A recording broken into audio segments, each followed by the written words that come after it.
Imagine part of the early United States left unclaimed, its residents countryless, having to survive completely on their own. Not by some accident or bureaucratic mix-up, but by an international agreement. Never happened, you say? Think again.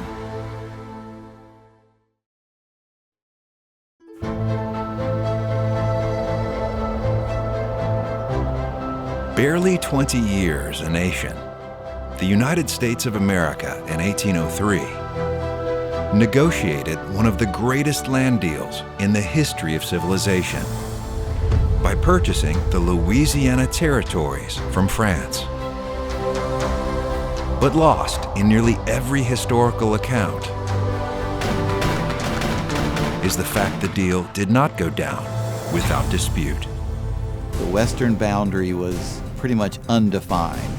Thomas Jefferson believed that the United States had bought all the way to the Rio Grande. Spain was not amenable to that. The Spanish believed the border extended much further east into present-day Louisiana. And so in 1806, they send a fairly large force across the Sabine River. The United States responded by calling troops and militia to repulse the perceived Spanish threat. This tension was the result of decades of posturing between colonial empires in the New World over a neutral strip of land that for one reason after another had defied jurisdiction. Now, two international powers stood face to face, ready to defend their interests. A storied land of pirates and contraband, outlaws and lawlessness that bred a culture of fierce independence and self-reliance that still exists and is celebrated to this day, a precursor of what was to become the Wild West and one of the most unique and little-known international border disputes in North American history. The last piece of the puzzle in the 18th state, becoming Louisiana.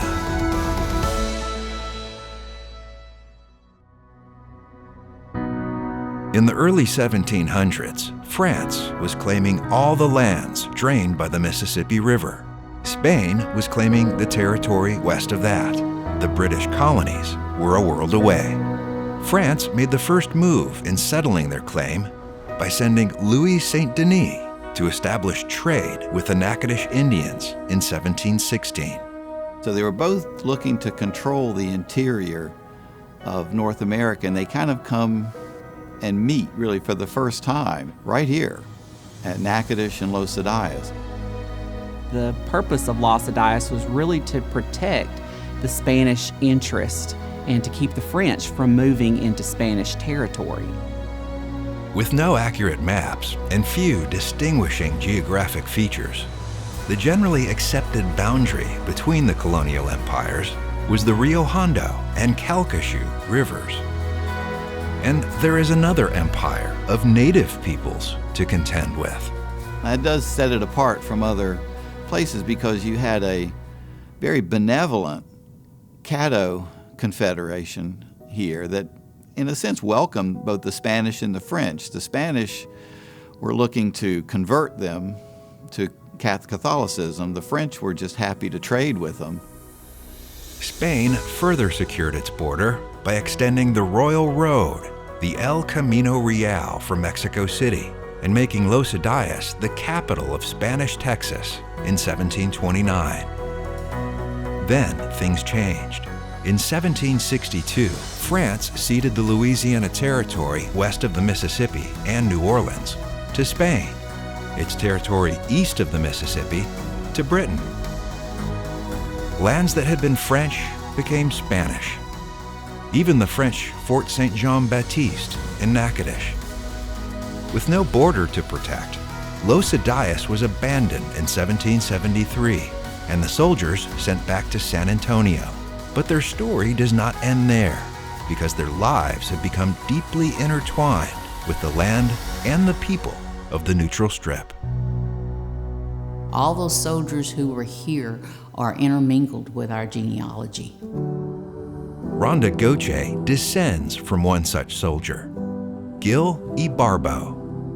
Gil Ibarbo was the son of Mateo Ibarbo. And Mateo was stationed here at Los Adias. Gil Ibarbo, he was born here in 1729, and that's actually one of my grandfathers. The political situation in Europe changed yet again, and in 1800, Spain ceded the Louisiana territory back to France. And before the borders between the two empires could be reestablished, in 1803, the United States purchases the Louisiana territory from France. Spain was still claiming part of what is now Louisiana, because the boundaries of Spanish Texas was at Robeline. When the United States bought that land from France, they didn't really know exactly where that western boundary was south of Natchitoches, 32nd parallel.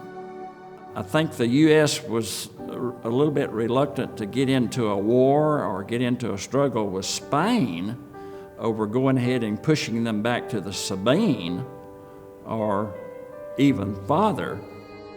The United States was represented by General James Wilkinson, the Spanish by Simón de Herrera.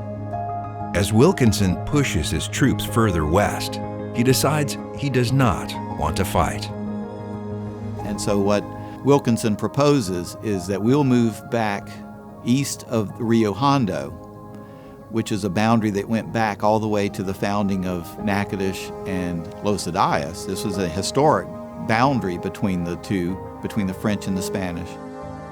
And the Spanish were to stay west of the Sabine River, according to Wilkinson's proposal.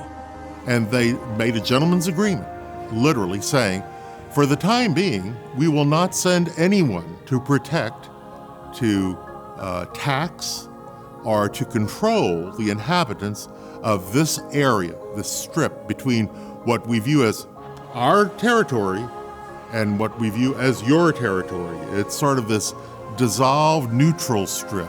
And the way we're going to deal with it is just not bother with the people who are living there. And in 1806, with this gentleman's agreement, no man's land was born.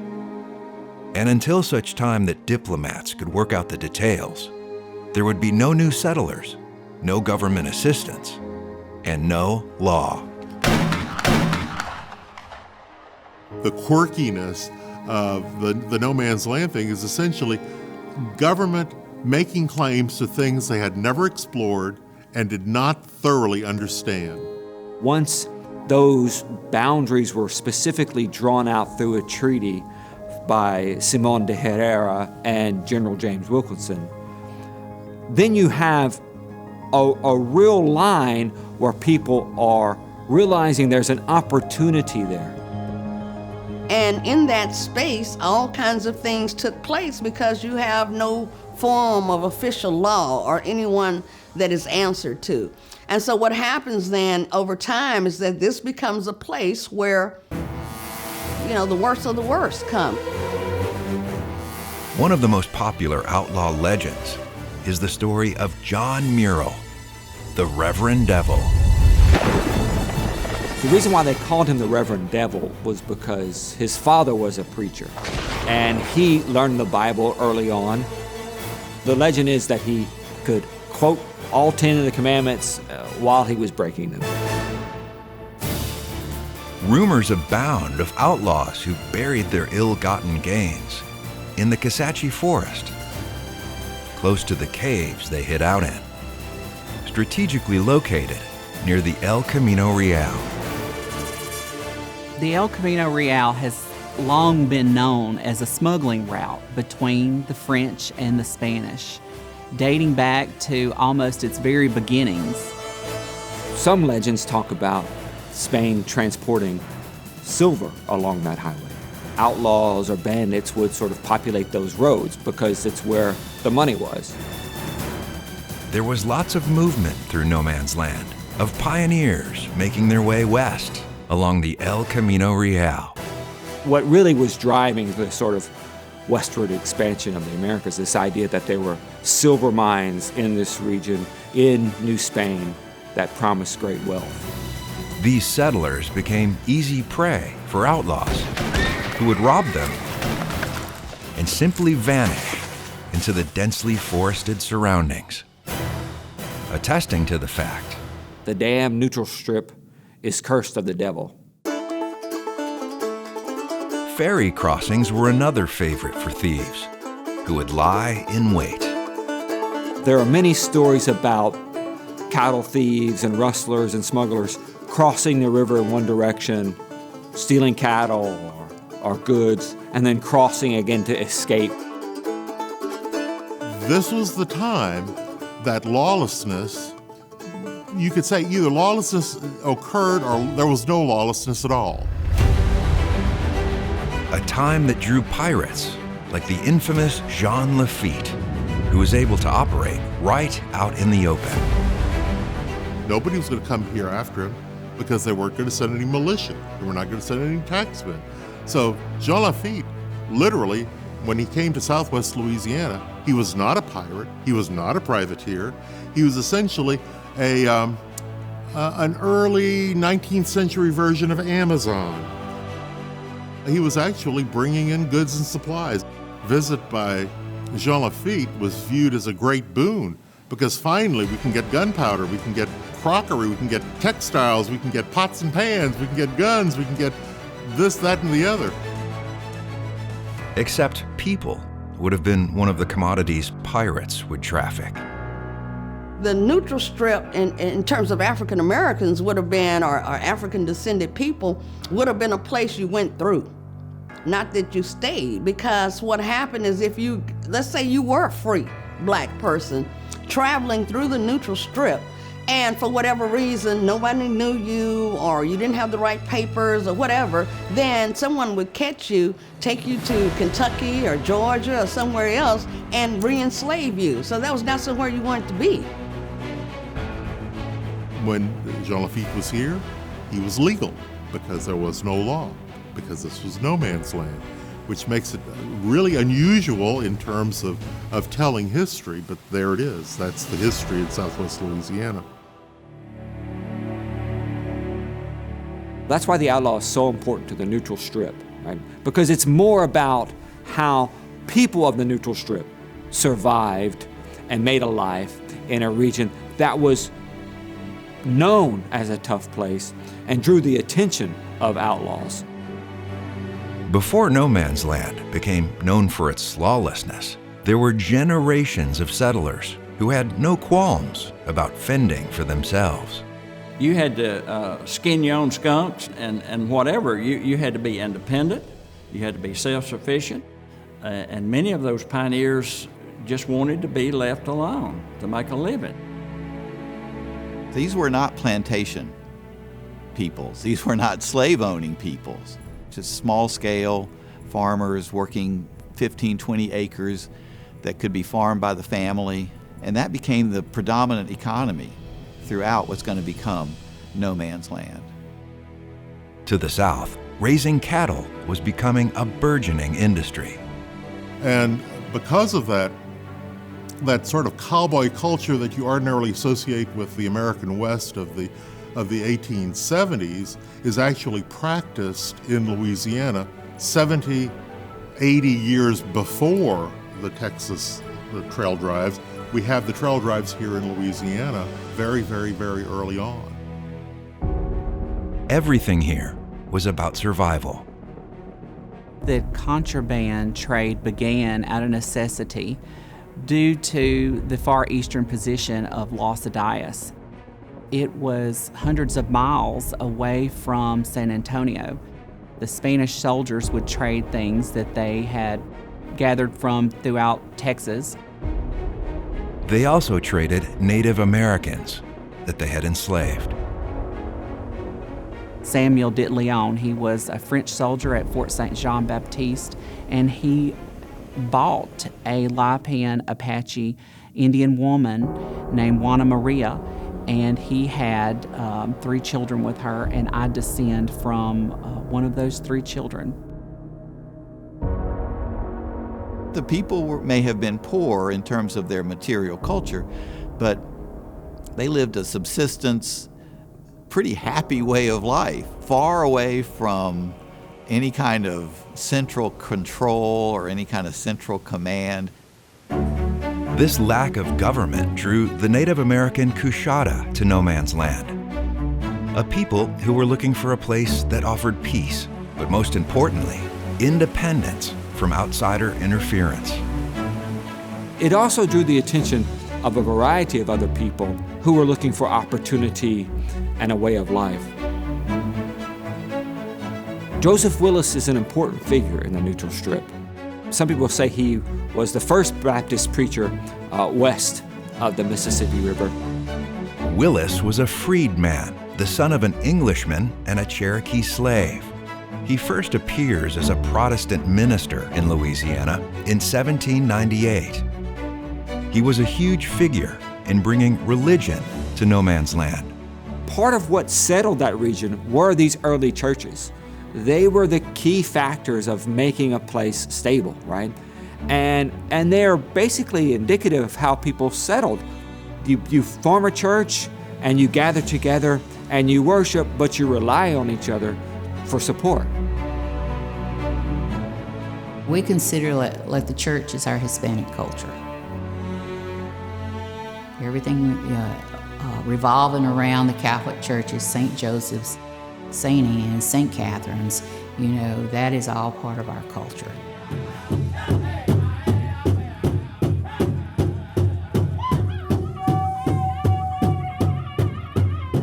I'm a member of the Choctaw Apache tribe of Ebarb. And our tribe is made up of predominantly Choctaw and Apache Native Americans that were in this area for many hundreds of years before the first Anglo-American settlers came in.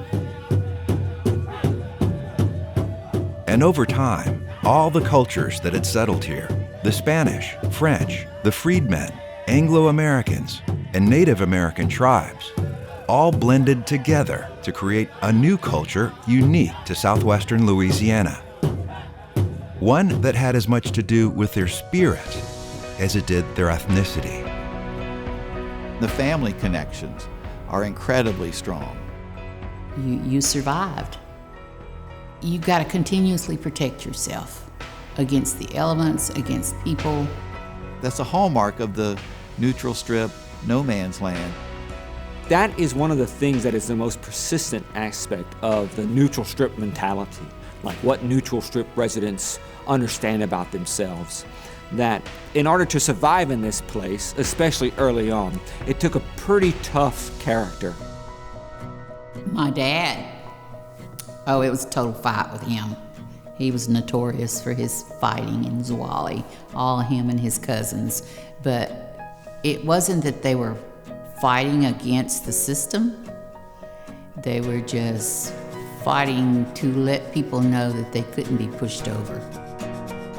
I think if you live in a place that had attracted not only outlaws for a time, but also people who were trying to live independently or to live outside of the watchful eyes of a certain group, you had to develop the ability to take care of yourself.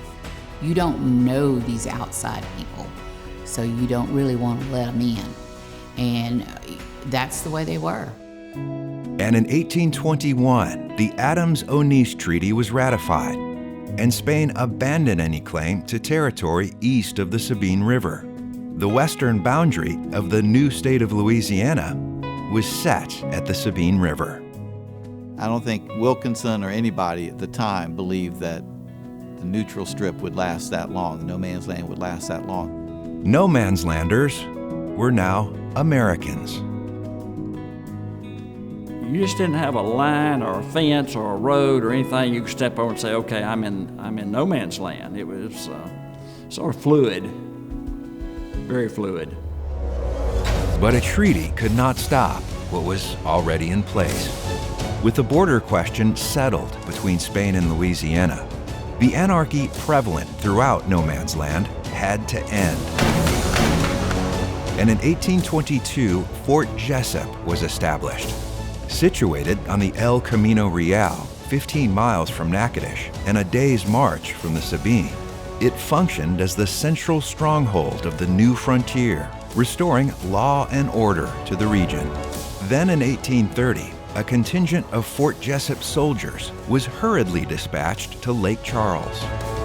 It was decided by the U.S. government that they need to plant the flag somewhere in South Louisiana as quickly as possible. The pirating that had flourished along the winding Calcasieu River during no man's land persisted. Cantonment Atkinson was erected, the illicit activities were contained, and the company returned to its home base. The troops at Fort Jessup valiantly fulfilled their mission, serving until the threat at the border no longer existed, with the annexation of Texas in 1846. With the signing of the Adams-Onis Treaty, no man's land now becomes part of Louisiana, and the land is turned over to the United States. And what begins is a process of recognizing that people were there and that people had some semblance of a claim to the land. The Rio Hondo Land Claims Commission of 1824 sets up a four-tier system to determine ownership. The first and second tier claims were well-established landholdings that were awarded ownership. The fourth-class claims were thrown out, held to be groundless. Then there's a large third tier. These were people eking out a living in the woods of the Kisatchie Hills, on the floodplain of the Calcasieu or the Sabine Rivers down towards the south. These were people who were living very hard lives. This is how you get your first real sense of who was there. In our journey for federal recognition, I served as the tribal genealogist for the Choctaw Apache tribe of Ebarb. One remarkable fact about the tribe is that all of its members can trace at least one ancestor, if not more than one, to the original land grant. You're dealing with a lot of people that their ancestors have been there now going on 200 and actually going on close to 250 years. Francisco Carmona was a Native American who was born at Los Adias, served the Spanish crown as a soldier at the Alamo. For his military service to the Spanish crown, he was given a land grant, and his land was located in Sabine Parish, and then became a no-man lander, and then eventually became an American before his death. And so it was through the Rio Hondo land claims the first legal no man's landers were officially recognized. Despite the well-established borders of today, there's still a unique political, economic, and cultural interconnectedness that exists in no man's land. The sturdy and diverse settlers who weathered both prosperity and haplessness with equal grace are still here. They live on in the faces, the families, and the myths and legends of today. This inherited strength, independence, and resilience is a proud no man's land legacy. Though their ancestors faced thieves and bandits, as well as the complete lack of government and sovereignty, They strive to have that communal power, and that's how they did it. Not with a gun, not with a knife. They educated their children to the point to where they could have positions to help them strive to get what they wanted. Is it any wonder no man's landers still look to themselves and each other in times of difficulty and disaster? Because they can't count on government coming in and bailing them out. This is part of what makes no man's land still live. They were resilient enough to survive to do all of this, and they're still doing it.